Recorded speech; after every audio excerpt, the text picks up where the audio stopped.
Hi guys! So, for today's vlog ay magluluto tayo ng pork adobo dahil ito ay requested ng aking dalawang angel dito sa bahay. So, since ito ay talagang favorite nila, mapa-chicken man or pork, talagang gustong-gusto nila yung adobo. So, hindi kumpleto yung ating adobo pag wala yung ating mga sangkap. So, we have to slice our onions, our garlic, and of course, yung ating hindi dapat mawawala yung ating ginger dahil yung ginger nakakawala siya talaga ng amoy ng karne. So, usually guys, kapag ako'y nag-aadobo, whether mapa-chicken man or pork, so, ang ginagawa ko guys ay talagang nilalagyan ko ng maraming bawang. O, diba? Kasi, syempre, diba, kapag maraming bawang, masarap yung aroma. Kumbaga, yung langhap na langhap mo, yung amoy ng bawang ay talagang magugutom ka na, diba? So, yun, nilalagyan ko siya ng maraming bawang and then after I cut all my ingredients, minamarinate ko na po yung aking karne, kung ano man po yung gamit ko. So, usually yun po ang ginagawa ko and then right after that, i-marinate ko po ito and then ilalagay ko na po yung mga sangkap nito like soya sauce, vinegar, and then I will put some some sugar to add to the taste of our adobo. So syempre hindi yan mawawala yung kunting sugar dahil mag-aagaw yung tamis at saka yung asim ng suka. So parang sweet and sour kumbaga. So para din yan parang pag-ibig din niya na may konting sweet, may konting maasim para yung love is perfect. So, ganun din po yung ating adobo. Dapat may konting sweet, may mararamdaman mo at mapipil mo yung asim para po perfect ang iyong talagang adobo. So, right after po natin na ma-marinate yung ating adobo, ay pwede na po natin ilagay sa ating freezer para after 1 hour ay saka po natin ito lutuin. So, ganun guys yung aking style. So, halo-halo lang natin at para ma-absorb yung lasa ng ating pork. And then we can have or we can put it on the freezer to get ready after 1 hour. So, pwede na po natin itong lutuin. So, ganun lang ang ating pagluluto. Kailangan meron tayong love, diba? O char. So, para yung ating adobo ay maging perfect at magugustuhan ng ating family. So, yun right after na na-marinate na natin, no, at nailagay na natin sa ating freezer, ay pwede na po nating start itong lutuin.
ayan na guys yung ating adobo. So, ganyan na po yung kanyang itsura. So, I guess it is well perfectly cooked dahil lumabas na po yung kanyang mantika, yung kanyang oil. So, I decided to put some green chilies dahil gusto ko ng konting spicy and to have a better taste. So, syempre, pag medyo may kunting anghang, so the more tayong ganahan pa tayo sa pagkain, char. So I can't wait to taste our adobo guys. So we can serve it and then we can try. So para malaman natin kung yung tamis ba at saka yung asim ay nandoon. So, yun naman ang importante sa adobo. Dapat malasahan mo yung konting tamis and then konting asim to call it perfect. So, tikman na natin guys yung ating adobo.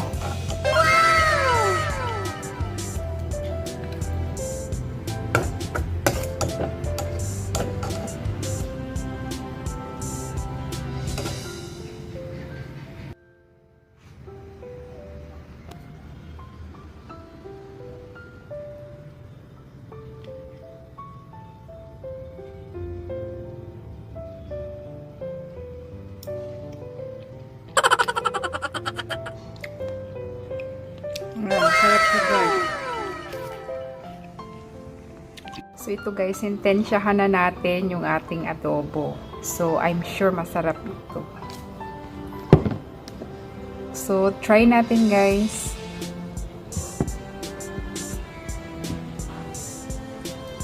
Halo yung tamis at saka yung vinegar na nilagay natin. Yung asim at saka yung tamis naghalo. Kaya masarap siya. At saka yan, nag-oily-oily. So, tama lang yung timpla ko kasi tansyado ko naman na. So, tama lang yung tamis at saka yung asim ng ating vinegar.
Yung ibang mga Nepali, hindi sila kumakain ng baboy. So, ganun dito guys. Pero dito sa aming bahay, walang problema.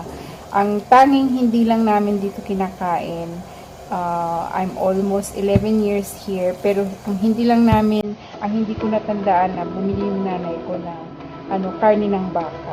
Kasi ang baka sa kanila dito ay hindi nila kinakain. So, ganun yun guys dito.